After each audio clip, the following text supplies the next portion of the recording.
Hello friends, पिछले video में हमने वेदरिंग के बारे में देखा और इस वीडियो में हम देखेंगे कि जो हमारी सॉइल है वो वेदरिंग के बाद से अलग अलग ट्रांसपोर्टिंग एजेंट द्वारा ट्रांसपोर्टेशन होके स्थानांतरित होके एक स्थान से दूसरे स्थान पर पहुंच जाती है।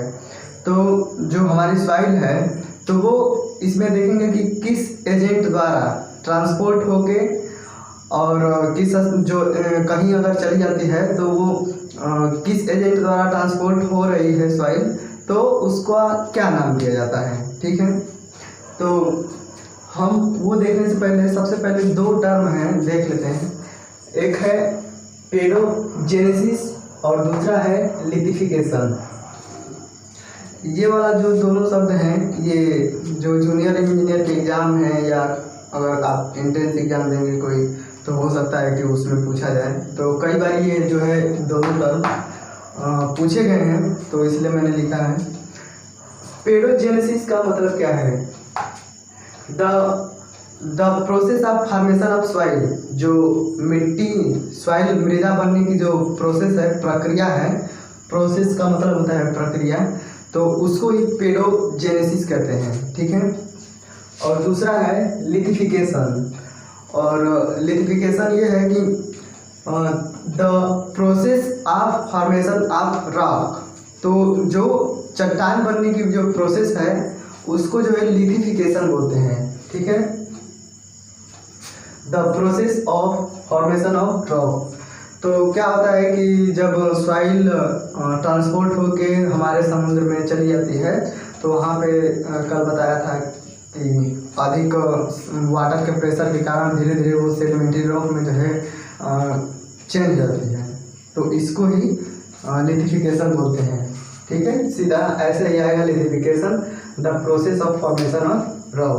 ठीक है, और ट्रांसपोर्टेशन एक स्थान से दूसरे स्थान पर ट्रांसपोर्टिंग एजेंट द्वारा स्थानांतरित होने की प्रक्रिया है। अगर कोई भी चीज़ है, कोई अगर सॉइल है या कोई वस्तु है, कोई भी चीज़ है, तो वो एक स्थान से दूसरे स्थान पर किसी ट्रांसपोर्टिंग एजेंट द्वारा स्थानांतरित हो जाती है, तो इसको ही ट्रांसपोर्टेशन बोलते हैं। अब देखते हैं, अगर कोई भी सॉइल है तो किस जो है ट्रांसपोर्टिंग एजेंट द्वारा ट्रांसपोर्ट होती है, तो उसको क्या बोलते हैं? ट्रांसपोर्टेड बाई, या ये सब ट्रांसपोर्टिंग एजेंट है, और ये है जो सॉइल का नेम है। ये बहुत इम्पोर्टेंट है, ये हमारे जो है जूनियर इंजीनियर का एग्जाम है उसमें बहुत पूछा जाता है इसमें से क्वेश्चन। तो जब कोई सॉइल वाटर द्वारा ट्रांसपोर्ट होके और एक स्थान से दूसरे स्थान पे जाती है, तो उसको हम एल्यूवियल सॉइल बोलते हैं। AWLUVIAL, alluvial soil. अगर वाटर द्वारा ट्रांसपोर्ट होती है, तो अगर कोई सॉइल हवा द्वारा ट्रांसपोर्ट होती है तो उसको एओलिन सॉइल बोलते हैं। AEOLINE, एओलिन सॉइल, अगर वो हवा द्वारा ट्रांसपोर्ट होती है, एक स्थान से दूसरे स्थान तक जाती है तो। और तीसरा है ग्रेविटी के द्वारा। अगर कोई सॉइल, ग्रेविटी मतलब कहीं ऊंचा स्थान है या कहीं ढलान है, तो वहाँ पे क्या होता है कि जब वेदरिंग होता है तो जो सॉइल है वो टूट के और धीरे धीरे ढलान है तो वो दूसरे जगह पे चली जाती है। तो अगर ऐसे है ग्रेविटी के द्वारा, तो उसको हम बोलते हैं कोलुवियल सॉइल। अगर ग्रेविटी के द्वारा जो ट्रांसपोर्ट हो रही है तो उसको हम कोलुवियल सॉइल बोलते हैं। और इसका जो है टैलस जो है इसका एग्जाम्पल है, ये भी पूछा जाता है कि एग्जाम्पल बताइए, ग्रेविटी द्वारा ट्रांसपोर्ट या कोलुवियल सॉइल का एग्जाम्पल बताइए। तो ये टैलस, ये बहुत इंपॉर्टेंट है, ये पूछा जाता है एग्जाम में। और तीसरा है ग्लेशियर के द्वारा। कई बार क्या होता है, जो पहाड़ों पे जो बर्फ जमी होती है माउंटेन पे, तो बर्फ जब टूटती है तो अपने साथ जो है चट्टानों को तोड़ते हुए, या अगर सॉइल है, बोल्डर है, कोबल है, ये सब जो सैंड है, इसको जो तोड़ते हुए नीचे ले आती है। तो जो ग्लेशियर के द्वारा अगर ट्रांसपोर्टेशन होता है तो उसको हम बोलते हैं ग्लेशियल ड्रिफ्ट। जो एग्जाम में पूछा जाएगा तो उसमें ये आएगा ग्लेशियर ड्रिफ्ट आएगा, या केवल ड्रिफ्ट बोला जाएगा, या सिंपल ड्रिफ्ट बोला जाएगा। इन तीनों में से कोई सा भी ऑप्शन दे सकता है, ग्लेशियर ड्रिफ्ट या सिंपल ड्रिफ्ट, इन दोनों में से कोई भी हो सकता है। और ये है वाटर। ये जो वाटर है, अगर कोई ग्लेशियर जो है पिघल के और पानी बन जा रहा है, वाटर बन जा रहा है, और उस वाटर के द्वारा ट्रांसपोर्टेशन हो रहा है, तो उसको हम टिल बोलते हैं। ग्लेशियर वाटर से जो ट्रांसपोर्टेशन होता है उसको हम टिल बोलते हैं। Form by melting of glacier, जो ग्लेशियर पिघल के जो वाटर बन जाता है और उसके द्वारा जो सॉइल ट्रांसपोर्ट होती है, तो उसको हम टिल बोलते हैं। ठीक है, अब देखते हैं एलुवियल सॉइल। अब एलुवियल सॉइल के बारे में देख लेते हैं थोड़ा सा।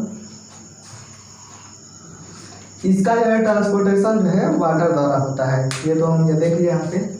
और एलुवियल सॉइल जो है इसका फिजिकल वेदरिंग होता है और जो है ट्रांसपोर्टेड सॉइल है। कभी कभी एग्जाम में ऐसा पूछ देता है कि एलुवियल सॉइल का वेदरिंग कैसे होता है। तो जो पानी है, तो पानी क्या है कि पानी द्वारा अगर किसी चट्टान से टूट के अगर वो सॉइल बनती है, तो क्या इसमें पानी द्वारा चट्टानें टूटेंगी तो उसमें केमिकल चेंजिंग तो नहीं होगा। जो चट्टान पेरेंट रॉक का जो स्ट्रक्चर जो केमिकल कंपोजिशन होगा और उससे टूट के जो सॉइल बनेगी, तो उसका भी सेम केमिकल कंपोजिशन होगा। तो इसमें जो केमिकल कंपोजिशन चेंज नहीं हो रहा है, तो इसलिए हम इसको फिजिकल वेदरिंग बोलते हैं। और एलुवियल सॉइल क्या होता है कि वाटर के द्वारा या किसी भी एजेंट के वाटर के द्वारा, इसमें वाटर होगा, तो जो वाटर के द्वारा ट्रांसपोर्ट होगी एक स्थान से दूसरे स्थान पे, तो क्या है, ये ट्रांसपोर्टेड सॉइल है। ये एक जगह पे नहीं रहती, तो इसको जो है ट्रांसपोर्टेड सॉइल बोलते हैं। और ये है लैकास्ट्रीन सॉइल। झील की तली में डिपोजिट सॉइल को जो है, डिपोजिट सॉइल को लैकास्ट्रीन सॉइल बोलते हैं। जो हमारी झीलें होती हैं, जो उसमें सॉइल जो है जमा हो जाती है, तो उसको हम लैकास्ट्रीन सॉइल बोलते हैं।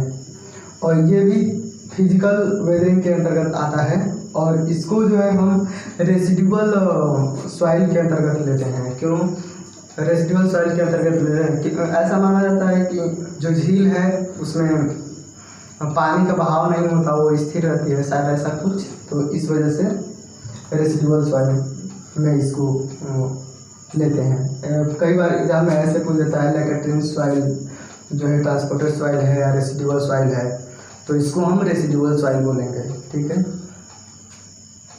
यह भी एक एलुवियल सॉइल है, क्योंकि जो झील है वो झील में पानी ही रहता है, तो इस वजह से एलुवियल सॉइल है।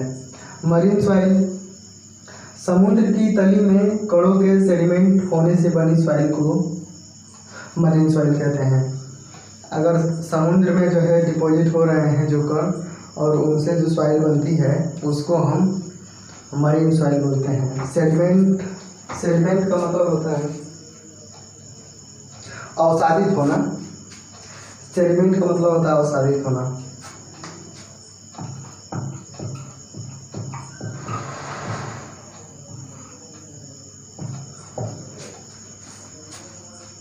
ठीक है, और ये भी फिजिकल वेदरिंग और ट्रांसपोर्टेड सॉइल है।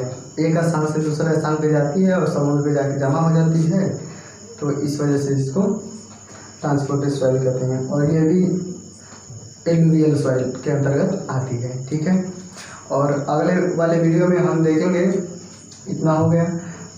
अगले वाले वीडियो में हम कुछ टाइप की सॉइलें हैं जो कंपटीशन में पूछी जाती है, उसको पढ़ने के बाद से, और जब वो ख़त्म हो जाएगा तो फिर हम सॉइल की जो प्रॉपर्टी है वो शुरू करेंगे। ठीक है, थैंक यू।